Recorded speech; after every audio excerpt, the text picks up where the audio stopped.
Discussion कर रहे हैं एनसीईआरटी बुक 6 to 12। आज हम लोग का पॉलिटी का सेट नंबर 3 का डिस्कशन होगा। हम इससे पहले सेट नंबर 1 और 2 अर्थात पॉलिटी के 1 और 2 को करा दिए हैं, 3 को भी करा दिए, सॉरी ये 4 होगा, लास्ट है ना, 4 होगा। आज हमारा लास्ट है, अर्थात 3 तक करा दिए हैं और 3 तक का वीडियो अपलोड हो चुका है। आपको रिवाइज करना बाकी है, बस रिवाइज कर लीजिएगा 1-2 बार देखकर। आइए चलते हैं हम लोग डिस्कशन की ओर। डिस्कशन में पहले प्रश्न की ओर देखिए, सुप्रीम कोर्ट के किसी न्यायाधीश को हटाने के लिए संसद में संवैधानिक प्रक्रिया का अनुसरण किया गया था। अर्थात हमसे ये पूछा गया है कि वो सुप्रीम कोर्ट के कौन से न्यायाधीश थे जिनको हटाने के लिए संवैधानिक प्रक्रिया चलाई गई थी, ये चीज बोला गया है। तो इसका राइट आंसर हो जाएगा न्यायमूर्ति रामास्वामी। रामास्वामी को हटाने की प्रोसेस जो है ना चलाए गए थे, इस बातों को ध्यान रखेंगे। ये जो है वर्ष 1992 के आसपास रामास्वामी न्यायमूर्ति थे। 1992 के समय रामास्वामी को पंजाब और हरियाणा उच्च न्यायालय के मुख्य न्यायाधीश रहते सार्वजनिक धन का निजी, मतलब इनको क्या चीज का कंप्लेन किया गया था, तो कहना था कि भाई इन्होंने न्यायाधीश होकर के सार्वजनिक धन का उपयोग किए हैं, इस्तेमाल किए हैं, इसके लेकर के इन पर जो है ना संवैधानिक प्रक्रिया चलाई गई थी। मतलब इन्होंने सार्वजनिक धन का उपयोग अपने हित के लिए किए थे, इसके लेकर के इन पर चलाई गई। इस बात को ध्यान रखेंगे रामास्वामी। आइए हम दूसरे प्रश्न को समझते हैं।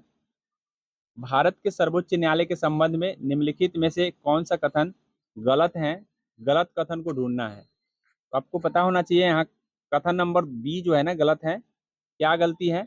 सर्वोच्च न्यायालय का उच्च न्यायालय के न्यायाधीशों का तबादला नहीं कर सकता। सर्वोच्च न्यायालय उच्च न्यायालय के न्यायाधीशों का तबादला नहीं कर सकता।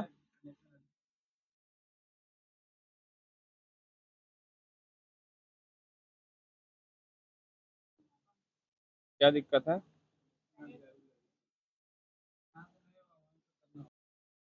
तो दूसरे नंबर पर प्रश्न का आपका आंसर हो जाएगा, यहाँ पे बी नंबर गलत दिया हुआ है। क्या गलती है इसमें हम आपको बता दे रहे हैं कि गलती ये है, यहाँ बोला है सर्वोच्च न्यायालय उच्च न्यायालय के न्यायाधीशों का तबादला नहीं कर सकते, कर सकते हैं। ठीक है, अब जैसे कि अब यहाँ पे सही को भी समझ लेते हैं। सर्वोच्च न्यायालय के फैसले को सभी अदालतों को माननी पड़ती है। सर्वोच्च न्यायालय के किसी अदालत से मुकदमा अपने पास मंगवा सकती है, चाहे वो जो न्यायालय में हो, उससे मुकदमा अपने पास सर्वोच्च न्यायालय मंगवा सकता है। सर्वोच्च न्यायालय संविधान की अंतिम व्याख्या करता है। सारे के सारे सही है। यहाँ पे नहीं शब्द लिख करके यहाँ गलती किया। आइए समझते हैं तीसरे प्रश्न।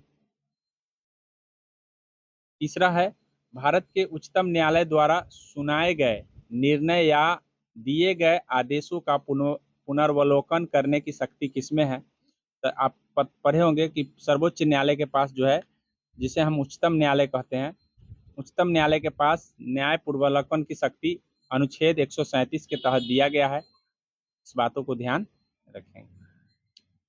आइए चौथे को समझते हैं। चौथा में बोला है कि कथन और कारण दिए गए हैं। मूल अधिकारों के विपरीत होने पर सुप्रीम कोर्ट किसी कानून को निरस्त कर सकता है। बिल्कुल सही है कि अगर मूल अधिकार का हनन होता होगा तो कोई भी कानून को सुप्रीम कोर्ट नष्ट कर सकता है, मतलब खत्म कर सकता है। भारत के संविधान में न्यायिक पुनर्वलोकन शब्द का प्रयोग किया गया है। इस शब्द का प्रयोग कहीं पे नहीं है, इस बातों को समझ जाएं कि इस शब्द का प्रयोग संविधान में कहीं नहीं है, लेकिन अनुच्छेद 13 के तहत जो है ना, ये शक्ति संविधान में दिया गया है कि कोई भी अगर कानून का मतलब उल्लंघन होता है तो उस 13 के तहत जो है ना न्यायिक पुनर्वलोकन किया जा सकता है। इसीलिए ध्यान रखेंगे, ए सही है बट आर गलत है। यहाँ पे राइट आंसर जो हो जाएगा सी हो जाएंगे। सी इज द एक्यूरेट आंसर। आइए समझते हैं हम पांचवें प्रश्न को। पांचवा में बोला है कि जनहित याचिका, जिसको हम पीआईएल कहते हैं, को मौलिक अधिकारों की सूची में शामिल किया है। जनहित याचिका को मौलिक अधिकारों की सूची में कौन शामिल किया है, किस देश की संविधान किया है, ये बोला गया है। तो याद रखेंगे कि इसे दक्षिण अफ्रीका के संविधान ने PIL को मौलिक अधिकार बना दिया है। अपने यहाँ मौलिक अधिकार की श्रेणी में ये नहीं है। तो राइट आंसर आपका हो जाएगा दक्षिण अफ्रीका। आइए समझते हैं छठे नंबर प्रश्न को। छठे नंबर प्रश्न आपसे बोला है कि निम्नलिखित पर विचार कीजिए। भारत का राष्ट्रपति किसी लोकहित या संविधान की व्याख्या से संबंधित किसी विषय पर सर्वोच्च न्यायालय के पास परामर्श के लिए भेज सकता है। तो याद रखें कि परामर्श लेने के लिए वे भेज सकते हैं, बात सही है कि राष्ट्रपति किसी भी उच्च न्यायालय या सर्वोच्च किसी विषय पर सर्वोच्च न्यायालय में अपना परामर्श भेज सकते हैं लेने के लिए। सर्वोच्च न्यायालय एक युक्तियुक्त समय के भीतर परामर्श देने के लिए बाध्य है। तो बाध्य नहीं है, इस बातों को ध्यान रखेंगे। सर्वोच्च न्यायालय का मन होगा तो देंगे परामर्श, मन नहीं होगा नहीं देंगे, बाध्य नहीं किया गया है। तो ये दो गलत है, एक सही है। यहाँ पे बोला है सही कथन कौन है, तो आपका राइट आंसर हो जाएगा केवल एक, एक सही है। यहाँ पे बाध्य की बात बोला है तो बाध्य नहीं है, इस बातों को ध्यान रखें। आइए आइए समझते हैं हम सातवें नंबर को। सबसे पहले हम आपको बता देते हैं कि अनुच्छेद 143 के तहत परामर्श लेने की शक्ति और परामर्श देने की बात बताई गई है, इस बातों को ध्यान रखेंगे। लेकिन बाध्य किसी को नहीं किया गया है, ना तो राष्ट्रपति बाध्य हैं मतलब उनके परामर्श मानने के लिए, और ना तो हाई कोर्ट के जज बाध्य हैं परामर्श देने के लिए, मर्जी के ऊपर है। संघीय मामलों से संबंधित सभी विवादों को सुलझाना सर्वोच्च न्यायालय का डैश कौन से अधिकार होंगे। तो संघ के मामले हैं तो स्वाभाविक है कि संघ के मामले मौलिक अधिकार से होंगे, यानी संघ के जितने भी विवाद हैं वो मौलिक अधिकार की श्रेणी में आता है, अर्थात मौलिक क्षेत्राधिकारी हम इसे कहते हैं। आइए समझते हैं हम आठवें नंबर प्रश्न को। आठवां नंबर प्रश्न आपसे है,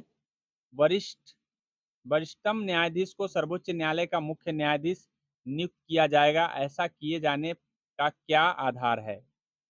इसका आधार क्या है, तो इसका एक विकसित परंपरा है, इस बातों को ध्यान रखेंगे, जिसको हम कॉलेजियम सिस्टम कहते हैं।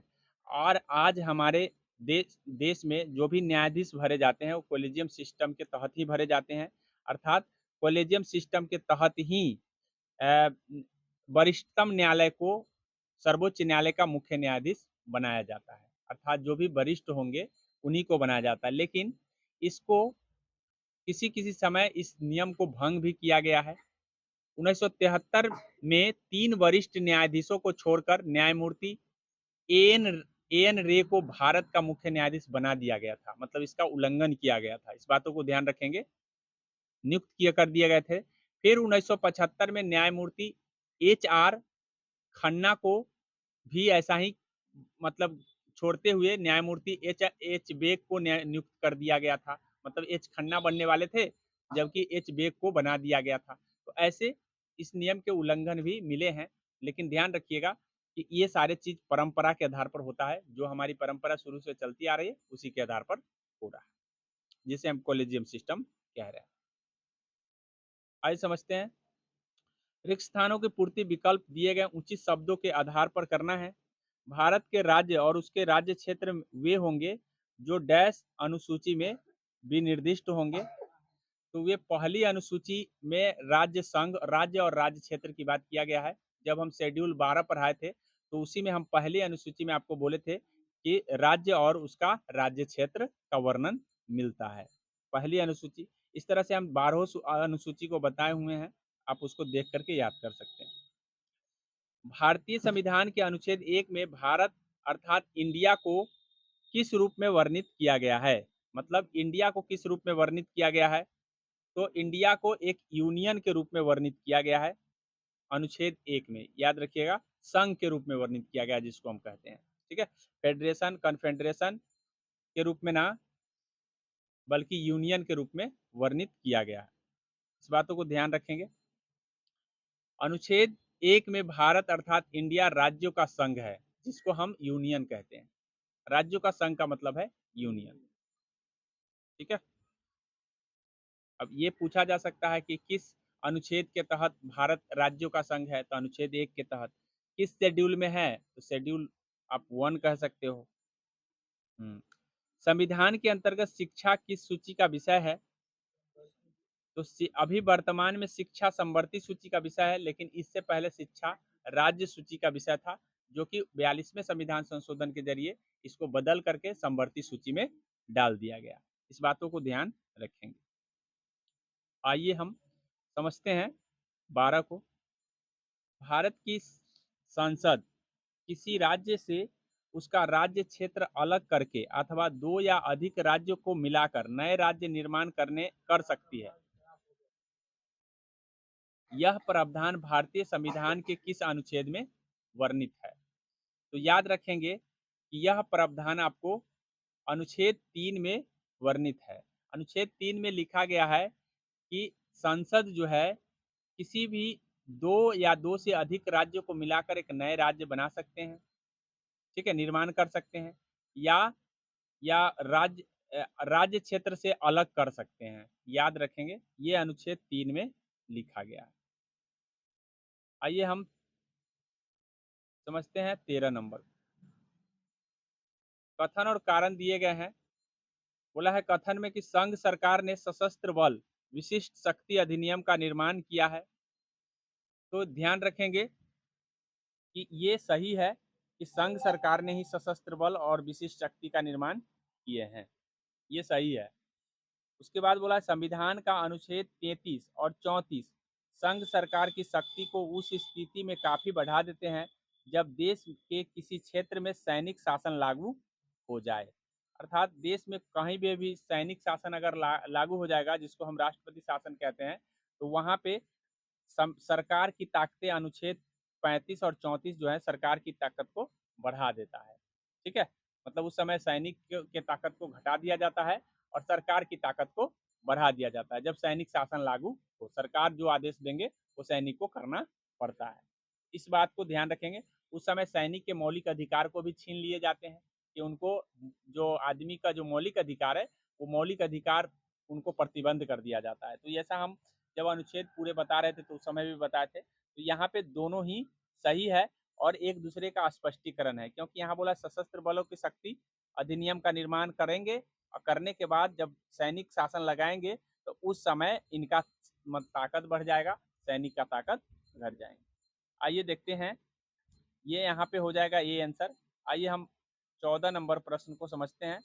14 नंबर में आपसे पूछा गया था कि प्रत्येक राज्य की कार्यपालिका शक्ति का प्रयोग कार्यपालिका शक्ति का प्रयोग इस प्रकार किया जाएगा जिससे संघ की कार्यपालिका शक्ति को प्रयोग में कोई अड़चन या प्रतिकूल प्रभाव न पड़े। मतलब सभी राज्य की अपनी कार्यपालिका शक्ति होगी, लेकिन ऐसे प्रयोग होंगे कि संघ की कार्यपालिका उससे प्रभावित नहीं होंगे। ठीक है, ये चीज बोला गया है। संघ की कार्यपालिका शक्ति का विस्तार किसी राज्य को ऐसे निर्देश देने तक होगा जो भारत सरकार को इस प्रयोजन के लिए आवश्यक प्रतीत होगा। ये अनुच्छेद किस अनुच्छेद में लिखा गया है?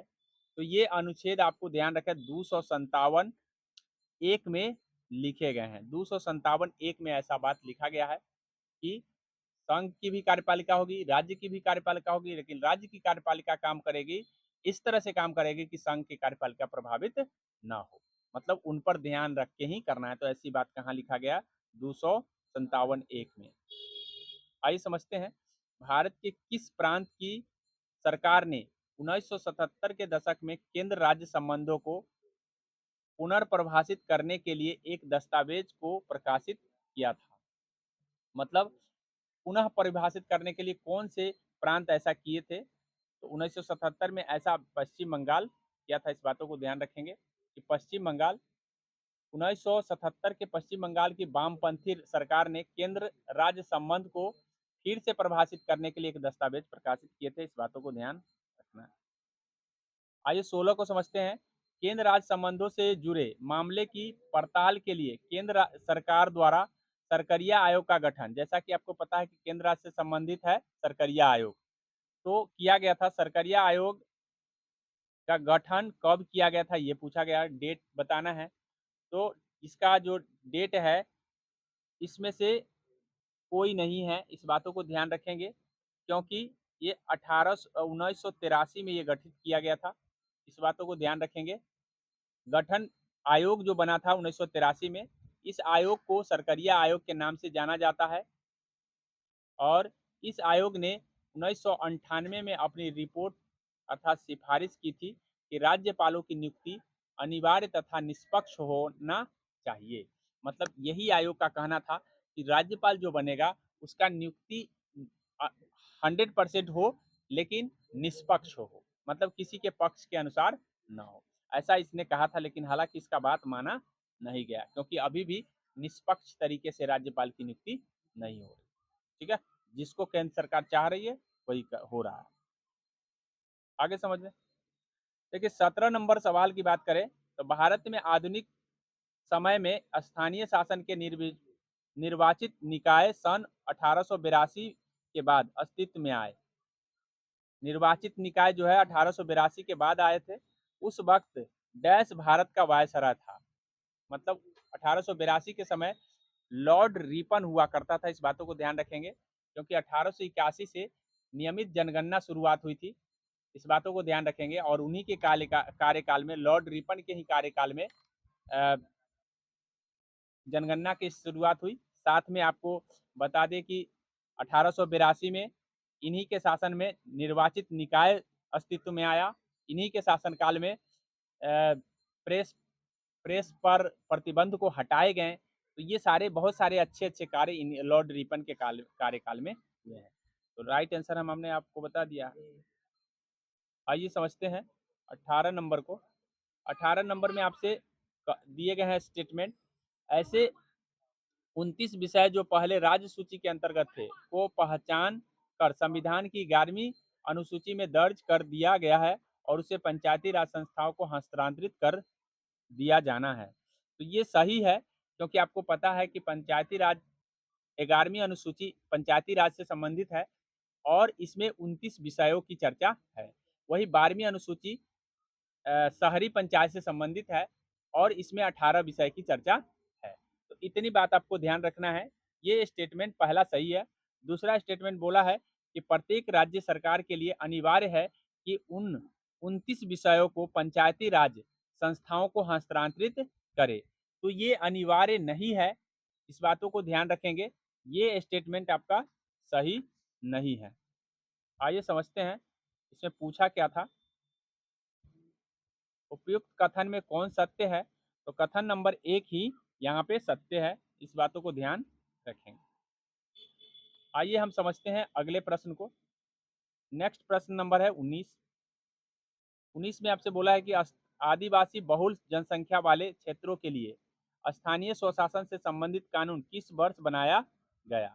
मतलब आदिवासियों के लिए कौन से वर्ष कानून बनाए गए हैं? तो आदिवासी के लिए 1996 में कानून आया है। इस बातों को ध्यान रखेंगे। बहुल जनसंख्या वाले क्षेत्रों के लिए भारत के अनेक प्रदेशों के आदिवासी जनसंख्या वाले प्रदेश को 73वें संविधान संशोधन के प्रावधानों से के समय नहीं किया गया था। ये प्रावधान बाद में इनके प्रति लाए गए थे। इस बातों को ध्यान रखेंगे। आइए हम समझते हैं। कथन और कारण दिए गए हैं 20 नंबर प्रश्न में। कथन कारण को समझना है। प्रत्येक राज्य के के लिए अनिवार्य है कि वे एक राज्य चुनाव आयुक्त की नियुक्ति करें। तो आपको पता है कि राज्य में राज्य चुनाव आयुक्त होता है और ये अनिवार्य रूप से होता है। राज्य चुनाव आयुक्त की जिम्मेदारी पंचायती राज का चुनाव करवाना है। ये भी बात सही है, मतलब ये एक कथन सही है। राज्य चुनाव आयुक्त भारत के मुख्य चुनाव आयुक्त के नियंत्रण एवं निर्देशन में कार्य करती है, नहीं बल्कि राज्य के नियंत्रण और निर्देशन में कार्य करती है। इसीलिए ये गलत है। तो ए सही है, आर गलत है, ऐसा ऑप्शन नंबर सी में लिखा हुआ है। सी इज द एक्यूरेट आंसर हो जाएगा। आइए 21 को समझते हैं। निम्नलिखित में से कौन सा तत्व भारत में शहरी इलाके के रूप में किसी क्षेत्र की पहचान के लिए मानक रूप में तय नहीं की गई है? अर्थात इसमें से कौन सा स्टेटमेंट है जो एक शहर बनाने के लिए माप नहीं है? तो आपको हम बता दें, बोला है इलाके की जनसंख्या कम से कम 50,000 हो। ये गलत है, 50,000 की माप नहीं है। ठीक है, ये गलत है। बाद बाकी यहाँ जो भी स्टेटमेंट है एक शहर के लिए होना चाहिए, तभी वो शहर हो सकता है। पहला है कि इलाके के कामकाजी पुरुष कम से कम 75% गैर कृषि कार्य में लगा हो, अर्थात कृषि कार्य छोड़कर दूसरा कोई कार्य कर रहा हो। इलाके का जनसंख्या घनत्व कम से कम 400 व्यक्ति प्रति किलोमीटर हो, वर्ग किलोमीटर हो, अर्थात 1 किलोमीटर में कम से कम वर्ग किलोमीटर में कम से कम 400 व्यक्ति होना ही चाहिए। और यहाँ पे जो 50,000 दिए गए हैं, 50,000 तो एक महानगर के लिए डाटा है, न कि एक शहर के लिए। शहर के लिए 50,000 का डाटा नहीं है। तो इस तरह से आप देख सकते हैं कि यहाँ पे आंसर ए हो जाएगा। गलत ही हमको बोला है, गलत वाला ए हो जाएगा। आइए हम समझते हैं नेक्स्ट प्रश्न को। संविधान की 11वीं अनुसूची के अंतर्गत शिक्षा को पंचायती राज के अंतर्गत हस्तांतरित विषय बनाया गया है। राज्य सरकार के द्वारा किस स्तर तक की शिक्षा को पंचायती राज के अंतर्गत हस्तांतरित किया जा सकता है? मतलब हमसे कुल मिला के हमसे ये पूछा गया है कि कौन स्तर तक पंचायती राज कंट्रोल में रख सकते हैं, किस स्तर तक के शिक्षा को पंचायती राज के द्वारा कंट्रोल में रखा जा सकता है। ऐसा हमारे मतलब संविधान में लिखा गया है कि पंचायती राज इसको कंट्रोल करेंगे, लेकिन कौन स्तर तक, पहला तक, दूसरा तक, पांचवा तक, कहाँ तक? तो ये आपको ध्यान रखना है कि प्राथमिक एवं माध्यमिक शिक्षा को पंचायती राज कंट्रोल करेंगे, ऐसा लिख दिया गया है। तो इसका राइट आंसर हो जाएगा प्राथमिक एवं माध्यमिक स्तर तक। इस बातों को ध्यान रखेंगे, बी आंसर। इससे उच्च माध्यमिक जाएंगे तो वहां पे पंचायत का कंट्रोल नहीं रहेगा। आशा करते हैं बात को समझ में आ गया होगा। कुछ ऐसे प्रश्न हैं जो हमें समझ में ही नहीं आते हैं, तो इसीलिए डिस्कशन जरूरी है। जब तक डिस्कशन नहीं होगा तब तक आप प्रश्नों को ही नहीं समझ पाएंगे कि हमसे पूछा क्या था, तो याद कहाँ से होगा। चलिए आइए समझते हैं भारत में सामुदायिक विकास कार्यक्रम, ठीक है, का सूत्रपात, मतलब सामुदायिक विकास कार्यक्रम कब लागू हुआ, ये हमसे पूछा गया है। तो 1952 में सामुदायिक विकास कार्यक्रम लागू हुआ था। इस बातों को ध्यान रखेंगे, ये पहले भी हम आपको बता चुके थे किसी न किसी वीडियो के माध्यम से। भारत की आज़ादी का मतलब होना चाहिए कि समूचे भारत की आज़ादी डैश आज़ादी की शुरुआत सबसे नीचे से होनी चाहिए। इस तरह का गांव एक गणराज्य होगा डैश। तो अब यहाँ पे ये लाइन लिखा हुआ है और बोला है कि उपयुक्त कथन किस प्रसिद्ध व्यक्ति का है। मतलब ये कथन किसने ऐसा कहा था? ये महात्मा गांधी ऐसे कहे थे। उन्होंने ही कहा था कि भारत की आज़ादी का मतलब होना चाहिए कि समूचे भारत की आज़ादी। आज़ादी की शुरुआत सबसे नीचे होनी चाहिए, शुरुआत सबसे नीचे से होनी चाहिए। इस तरह हर गांव गणराज्य होगा। इसका मतलब यह है कि हर गांव को आत्मनिर्भर और अपने मामलों में खुद निपटने की काबिलियत होगी। ये ऐसा महात्मा गांधी ने कहे थे। आइए चलते हैं अगले प्रश्न की ओर। 73वें संशोधन अधिनियम के आधार पर बनी व्यवस्था के अनुसार छोटे राज्य को किस स्तर के पंचायत को गठित करने की छूट प्रदान की गई है? मतलब हमारे जैसा कि आपको पता है कि 73वां संविधान संशोधन अधिनियम पंचायत के लिए है और पंचायत को संवैधानिक बनाने के लिए है। तो इसमें बोला गया है कि कुछ ऐसे छोटे राज्य हैं जिनको किस स्तर का पंचायत बनाने की छूट दिया गया है, ये चीज हमसे पूछा गया है। तो आपको ध्यान रखना है, वहां पे मंडल या तालुक पंचायत बनाने की छूट दी गई है। मंडल या तालुक पंचायत बनाने की वहां पे छूट दी गई है। इस बातों को ध्यान रखेंगे। प्रदेश में पंचायती राज जो व्यवस्था है वो त्रिस्तरीय है। सबसे नीचे की को हम ग्राम पंचायत कह रहे हैं, बीच वाले को हम मंडल पंचायत कह रहे हैं, मध्यवर्ती को जिसको हम ब्लॉक या तालुक कहेंगे, तालुक ही ब्लॉक होता है। इस बातों को ध्यान रखेंगे। इस पायदान पर कायम स्थानीय शासन के निकाय को मंडल या तालुक पंचायत कहा जाता है। जो प्रदेश आकार में छोटे हो वहां मंडल या तालुक पंचायत यानी मध्यवर्ती स्तर के बनाने की जरूरत नहीं है, अर्थात वहां 2 स्तरीय ही बनाया जा सकता है। त्रिस्तरीय बनते हैं पंचायत, लेकिन जहां छोटे राज्य हैं वहां ब्लॉक स्तर का पंचायत न बनाने की जरूरत नहीं है। ऐसा संविधान के 73वें संशोधन के मतलब जब संविधान में 73वां संविधान संशोधन हुआ उसमें लिख दिया गया बात। तो समझ सकते हैं कि जो छोटा राज्य होगा उसमें जो बीच का स्तर होगा वो नहीं होगा। आगे समझ में, आइए समझते हैं हम अगले प्रश्न को। निम्नलिखित में संवैधानिक व्यवस्था पर विचार करना है। संसद विधि द्वारा किसी राज्य के क्षेत्रफल में अनुच्छेद 3 के तहत वृद्धि कर सकता है। तो हमको यहाँ पे सही कथन ढूंढना है। तो याद रखिएगा, अभी हम बताएं कि अनुच्छेद 3 के तहत क्षेत्रफल को बढ़ाया घटाया जा सकता है। राज्य के कोई जैसे बिहार राज्य हुआ, तो क्षेत्रफल को चाहेंगे तो बिहार के राज्य के क्षेत्रफल को कम कर सकते हैं या किसी दूसरे राज्य से लेकर जोड़ सकते हैं, तो ये सही है। संसद विधि द्वारा संघ में नए राज्य को अनुच्छेद 4 के तहत प्रवेश नहीं, अनुच्छेद 2 के तहत प्रवेश दिया जाता है। इस बातों को ध्यान रखेंगे। विधि द्वारा अनुच्छेद 2 के तहत नए राज्यों का प्रवेश है और 3 के तहत क्षेत्रफल बढ़ाने की बात की गई है। तो 2 और 3 और 1 की भी बात हम कर चुके हैं। 1 इससे पहले हमने आपको बताया, तो तीनों को आपको कम से कम याद रखना जरूरी है। आइए समझते हैं। ये यहाँ पे केवल एक सही है। 61वां संविधान संशोधन तो सभी को पता है कि मतदान के न्यूनतम आयु की बात की करता है। तो उससे पहले संविधान संशोधन से पहले लोग 21 वर्ष में वोट देने का अधिकार था, लेकिन इसको घटा करके 18 वर्ष कर दिया गया। तो कौन से संशोधन हुआ? 61वां संविधान संशोधन। तो ये बोला है कि कौन निर्धारित कर दी गई थी, तो 18 वर्ष कर दी। आगे हमसे कथन दिए गए हैं और असत्य कथन की पहचान करना है। बोला है 38वें, 39वें तथा 42वें संविधान संशोधन के अधिनियम द्वारा संविधान में अनेक विरोधाभासी संशोधन किए गए थे। तो गलत है, विरोधाभासी संशोधन नहीं होते हैं। संशोधन कभी भी विरोध होगा तो फिर वो संशोधन ही नहीं किए जाएंगे। सॉरी, यहाँ पे कुछ कुछ विवादास्पद हुए थे।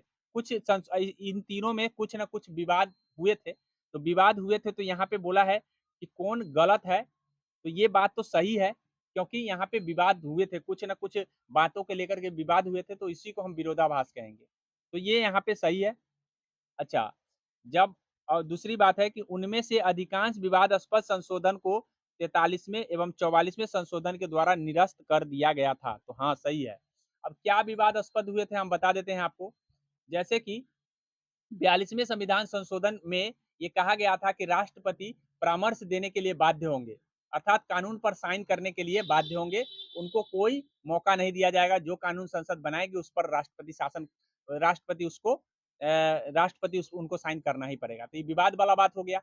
अब आगे चल करके 44वां संशोधन हुआ तो कहा कि नहीं, बाध्य नहीं होंगे, वो एक बार रिटर्न कर देंगे समझने के लिए कि आप इसको एक बार समझिए, फिर दोबारा से अगर आएगा तब बाध्य होंगे। ऐसा मतलब विवाद को सुलझाया गया था।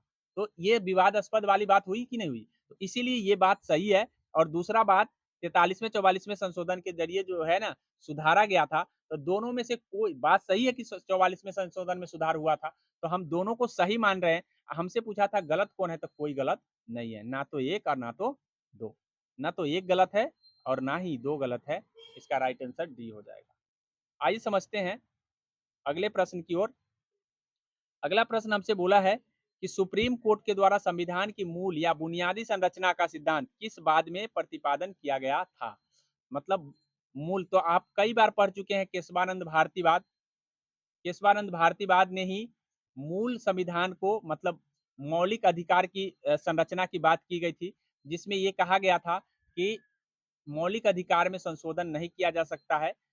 ठीक है, ऐसा ऐसा केशवानंद भारतीवाद के तहत किए गए थे, क्योंकि मौलिक अधिकार ही सर्वश्रेष्ठ अधिकार होता है, ऐसे कहे गए थे। तो यहाँ पे केशवानंद भारतीवाद हो जाएगा।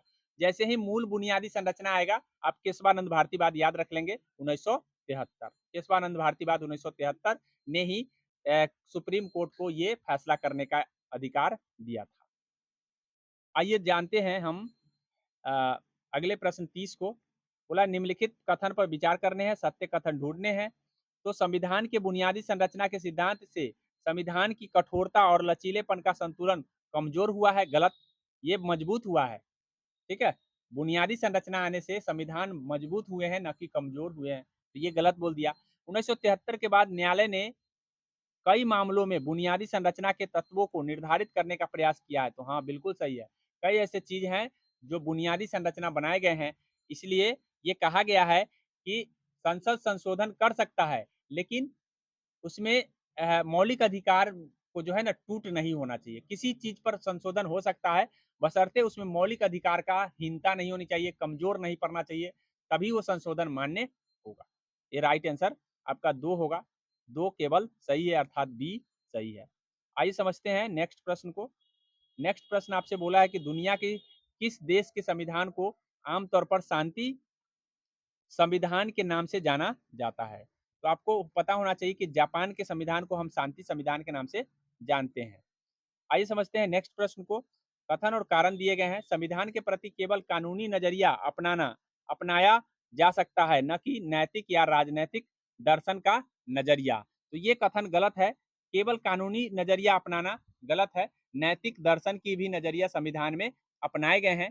अच्छा, अगला बोला है कि कुछ लोग मानते हैं कि संविधान सिर्फ कानूनों से बनता है और कानून एक बात है तब तथा मूल्य बिल्कुल ही अलग बात है।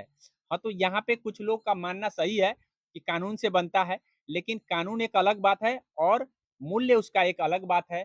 तो ये बात तो सही है, आर सही है, ए गलत है। ऐसा किसमें दिया है?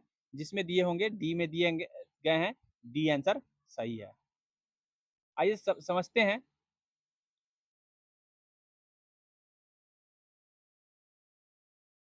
भारतीय संविधान की उपलब्धियों के बारे में कौन बात मानी जाएगी? तो उसके उपलब्धि के बारे में उदारवादी व्यक्तिवाद को एक शक्ल देकर उसे मजबूत किया है, तो सही है। संविधान ने व्यक्तिगत स्वतंत्रता पर आंच लाए बगैर सामाजिक न्याय के सिद्धांत को स्वीकार किया, तो ये भी सही है। विभिन्न समुदायों को आपसी तनाव और झगड़े की पृष्ठभूमि में संविधान की जो समूहगत अधिकार प्रदान किए गए हैं, तो ये भी बात सही है। तो यहाँ पे सभी के सभी सही हैं, उपरोक्त में से सभी सही है। आइए समझते हैं नेक्स्ट प्रश्न को। नेक्स्ट प्रश्न आपसे बोला है कि शीत युद्ध का सबसे बड़ा प्रतीक बर्लिन की दीवार को वर्ष 1989 में गिरा दिया गया। बर्लिन की दीवार किस प्रकार के राजनीतिक विभाजन की प्रतीक थी? तो आपको ध्यान रखना है कि साम्यवाद और पूंजीवाद के लेकर के ये बर्लिन का दीवार बना था। कुछ लोग साम्यवादी का समर्थक थे, तो कुछ लोग पूंजीवादी का समर्थक थे। जब जब सोवियत संघ का विघटन हुआ, उस समय होने वाला था, तो सिर्फ अमेरिका का वर्चस्व रह गया, अर्थात पूंजीवादी का। तो अब तो कोई जरूरी नहीं है साम्यवाद और पूंजीवाद। तो ऐसे परिस्थिति में बर्लिन के दीवार 1989 में गिरा दिए गए और साम्यवादी और पूंजीवादी का जो तनाव था वो खत्म हो गया। राइट आंसर ए हो जाएगा। आइए समझते हैं 35 को। 35 नंबर प्रश्न आपसे पूछा था कि USSR United Soviet socialist Republican का विघटन के प्रमुख वैश्विक घटना मानी जाती है। तो कब की घटना है ये? तो ये आपको पता होना चाहिए कि 1991 में सोवियत संघ का विघटन हुआ था, यूएसएसआर जिसको हम कह रहे थे। आइए समझते हैं नेक्स्ट प्रश्न को। 1991 ईस्वी में 1991 ईस्वी में किस देश की विघटन के उपरांत बोस्निया हर्जेगोविना स्लोवानिया क्रोएशिया एक स्वतंत्र देश के रूप में अस्तित्व में आए? तो ये सोवियत संघ के विघटन सॉरी बोला है कि किस देश के विघटन के बाद? तो जब यूगोस्लाविया विघटित हुआ तो तीन देश बने, एक एक था बोस्निया, दूसरा हर्जेगोविना, स्लोवेनिया, ये सब और क्रोएशिया। ये सारे देश नजर आए इसको विघटित होने के बाद। नेक्स्ट प्रश्न आपका है 37।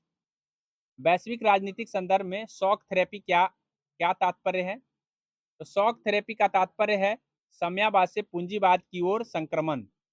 साम्यवाद से पूंजीवाद की ओर संक्रमण अर्थात कहने का मतलब है कि जब सोवियत संघ साम्यवादी धारा पर चलने लगा तो उस समय उसकी अर्थव्यवस्था खराब हो गई, इतना खराब हो गई, इतना खराब हो गई, और वही पूंजीवाद की अर्थव्यवस्था इतना मजबूत होने लगा कि पूंजीवाद की ओर साम्यवाद झुकाव होने लगा।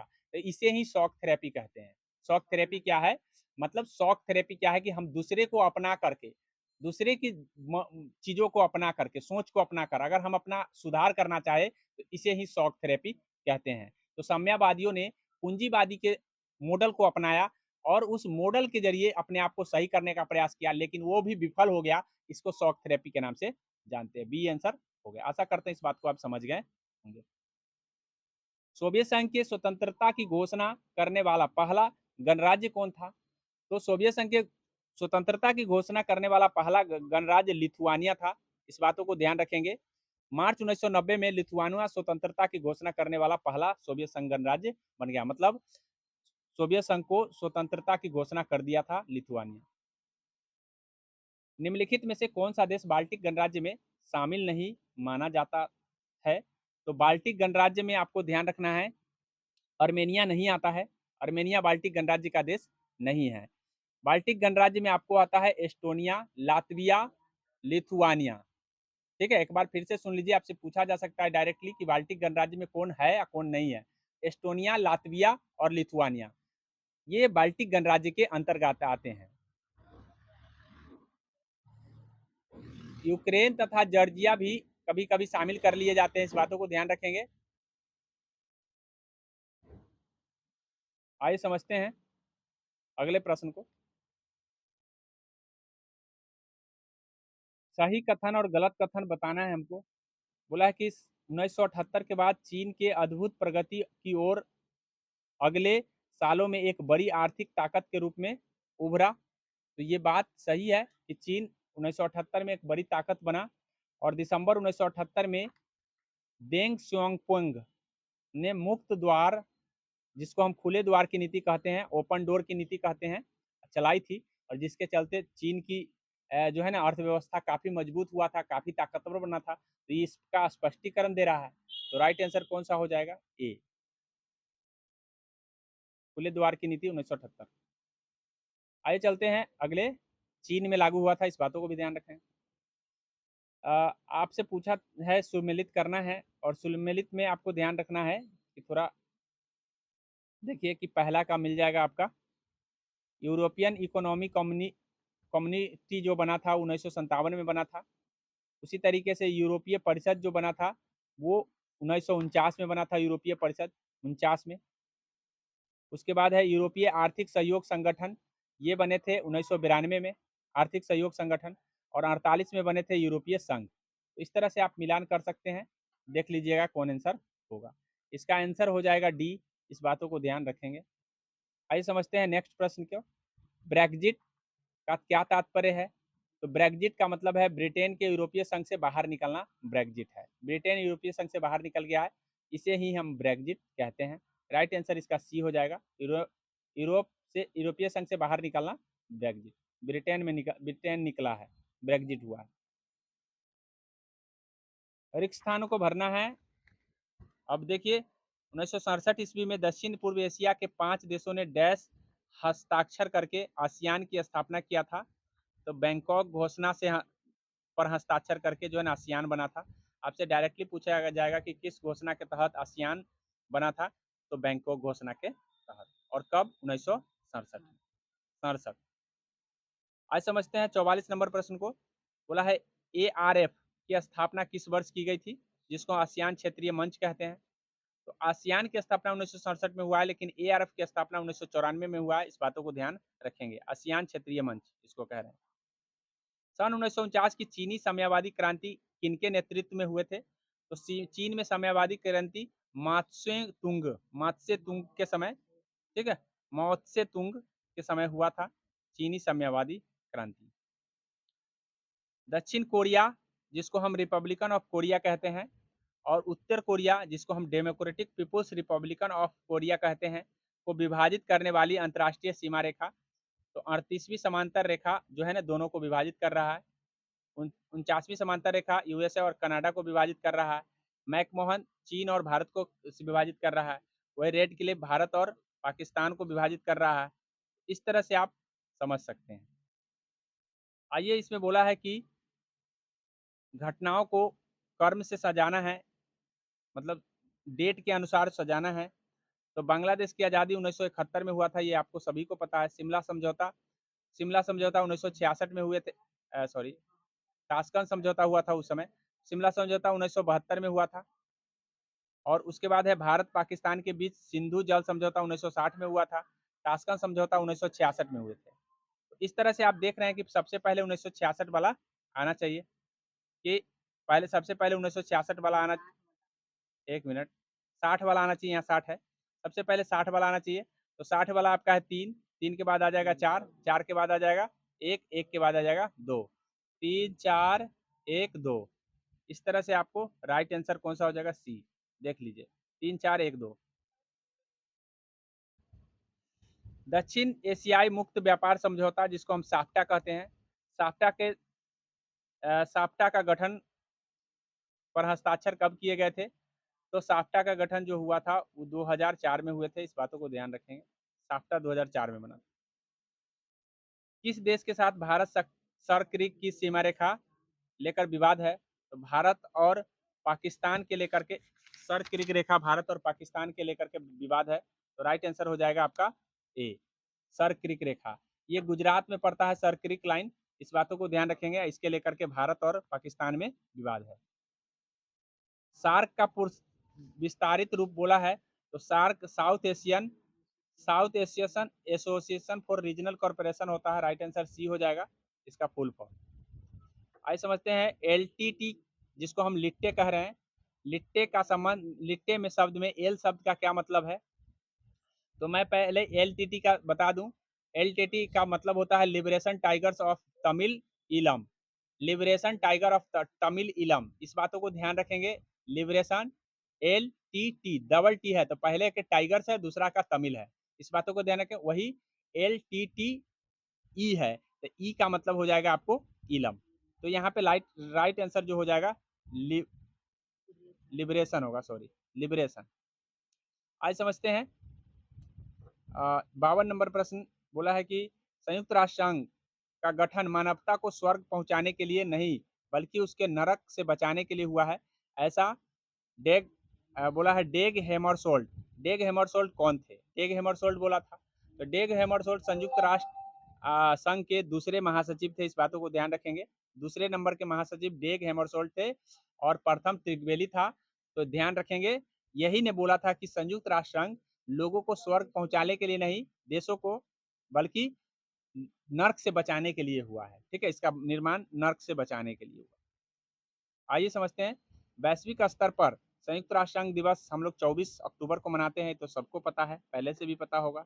आइए चलते हैं, क्योंकि 24 अक्टूबर 1945 को इसकी स्थापना हुई थी। संयुक्त राष्ट्र संघ की स्थापना संबंधित कथन पर विचार करने हैं। मूल संस्थापक सदस्य मूल संस्थापक सदस्य जो थे 51 थे। तो ये कथन सही है कि मूल संस्थापक सदस्य 51 थे। हालांकि शुरू में 85 सदस्य साइन किया था, लेकिन ये वो आगे चल करके 26 जून को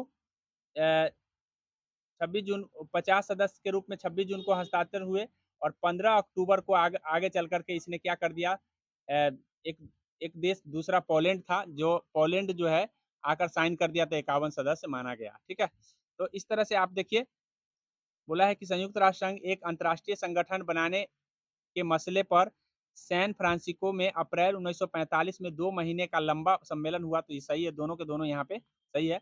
राइट आंसर सी हो जाएगा। अब है आपको संयुक्त राष्ट्र संघ के सचिव और संयुक्त राष्ट्र संघ के दिए हैं। तो डैग हैमरशोल्ड दूसरा था, अभी पढ़े हैं। पहला ट्रिगवेली था, अभी पढ़े हैं। उसके बाद है यूथांट है। यूथांट आपका हो जाएगा 9वें नंबर का, 9वें सॉरी एंटोनियो गुटेरस 9वें नंबर का है और यूथांट तीसरे नंबर का है। इस तरह से आप देख सकते हैं। हाँ, कौन सा हो जाएगा? डी हो जाएगा, डी 2 1 4 3।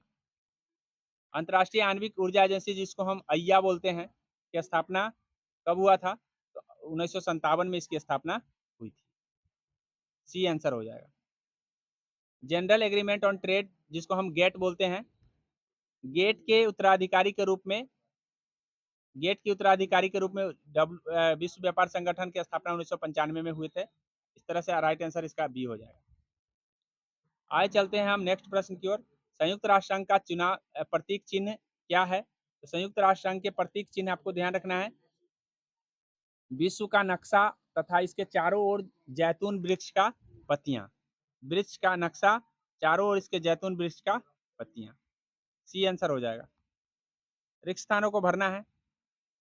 उचित शब्द इसमें कौन सा होगा? तो उचित शब्द सुरक्षा नीति के संबंध में युद्ध की आशंका को रोकने की स्थिति को हम लोग अपरोध कहते हैं। अपरोध के युद्ध की स्थिति को रोकने को हम अपरोध कहते हैं। इस बातों को ध्यान रखेंगे। अवरोध कहते हैं, देखिए अवरोध क्या होता है? तो बिल्कुल रुकावट डालना अवरोध होता है। मतलब किसी के रास्ते में रुकावट डालना अवरोध होता है। प्रतीक्षा तो आप समझ ही रहे हैं, आक्रमण भी समझ ही रहे हैं।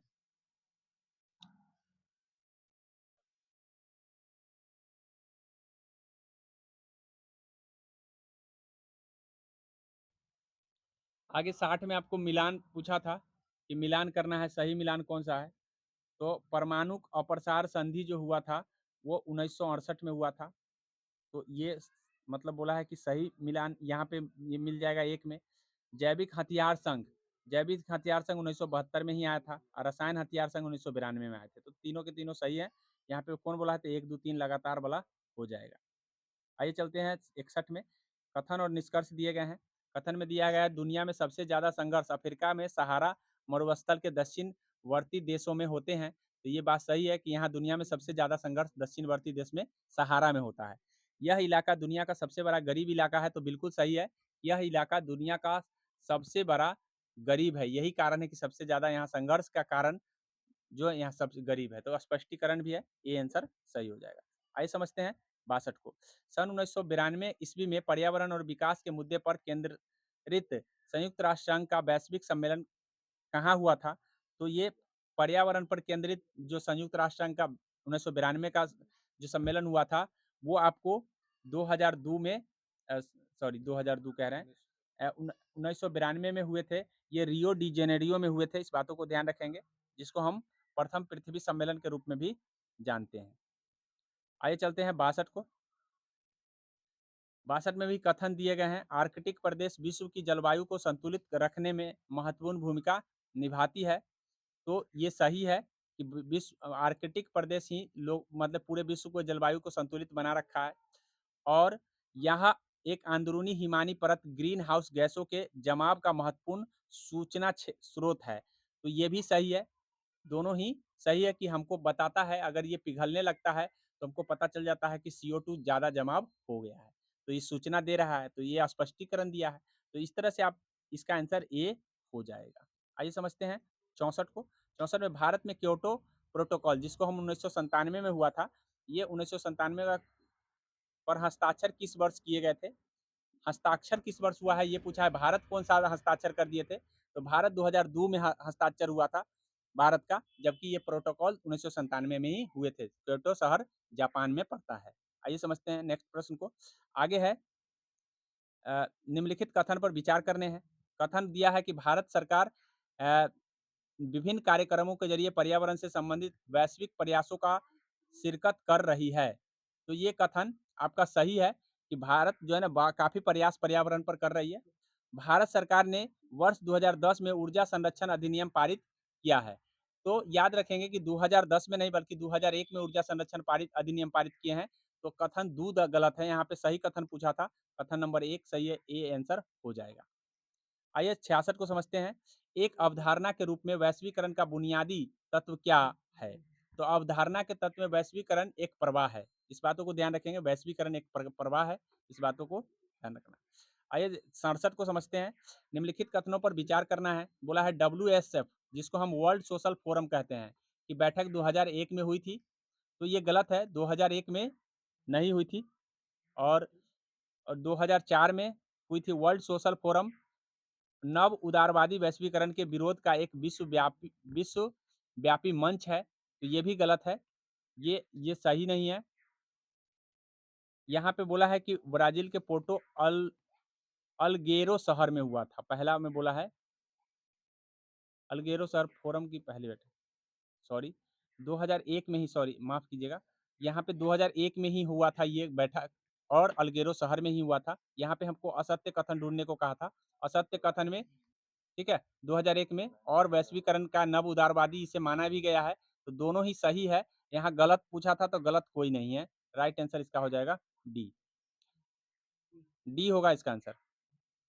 चलिए आगे हम समझते हैं। निम्नलिखित वक्तव्य पर विचार करने हैं। कल हम अंग्रेजी राज की गुलामी से आज़ाद हो जाएंगे, लेकिन आधी रात को भारत का बंटवारा भी होगा। इसीलिए कल का दिन हमारे लिए खुशी का दिन होगा और गम का भी। ये किसने कहा था? तो ये कहे थे, आपको ध्यान रखना है कि महात्मा गांधी ऐसा कहे थे कि कल का दिन हमारे लिए खुशी का भी होगा और गम का भी होगा, क्योंकि हम आज़ाद भी हो रहे हैं, एक तरफ बंटवारा भी हमारा हो रहा है। ठीक है, आइए समझते हैं नेक्स्ट प्रश्न को। नेक्स्ट प्रश्न आपसे बोला है कि सीमांत गांधी के नाम से तो सबको पता है। खान अब्दुल गफ्फार खान को हम सीमांत गांधी के नाम से जानते हैं और एक ऐसे व्यक्ति थे जो कभी भी विभाजन के पक्ष में नहीं रहे थे।